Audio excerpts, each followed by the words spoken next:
حضرت شفا بنت عبداللہ کا بیان ہے کہ ایک دن میں رسول اللہ صلی اللہ علیہ وآلہ وسلم کی خدمت میں حاضر ہوئی اور عرض کیا کہ اے اللہ کے رسول مجھے کچھ عطا فرمائیں۔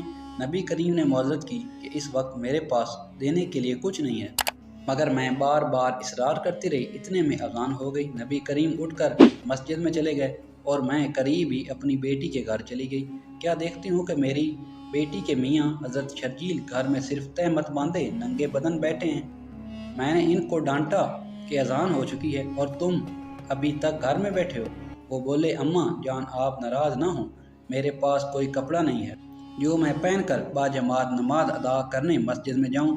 میرے پاس صرف ایک ہی قمیض تھی جو نبی کریم نے عارضی طور پر مجھ سے لے لی ہے، کیونکہ اس وقت آپ کے پاس پہننے کے لیے کوئی کپڑا نہیں تھا۔ اس لیے مجھے شرم آتی ہے کہ میں ننگے بدن مسجد میں جاؤں۔ لوگ پوچھیں گے تو میں بتاتا پھروں گا کہ میری قمیض رسول اللہ صلی اللہ علیہ وآلہ وسلم نے لی ہے۔ یہ سن کر حضرت شفا بہت شرمندہ ہوئیں اور بولیں میرے ماں باپ آپ پر صدقے ہوں، میں تو صبح سے ہی نبی کریم کو تنگ کر رہی تھی کہ ضرور مجھے کچھ نہ کچھ دو۔ یہ معلوم ہی نہ تھا کہ آپ کے پاس تو اپنے پہننے کے لیے قمیض تک نہیں ہے۔ جزاک اللہ۔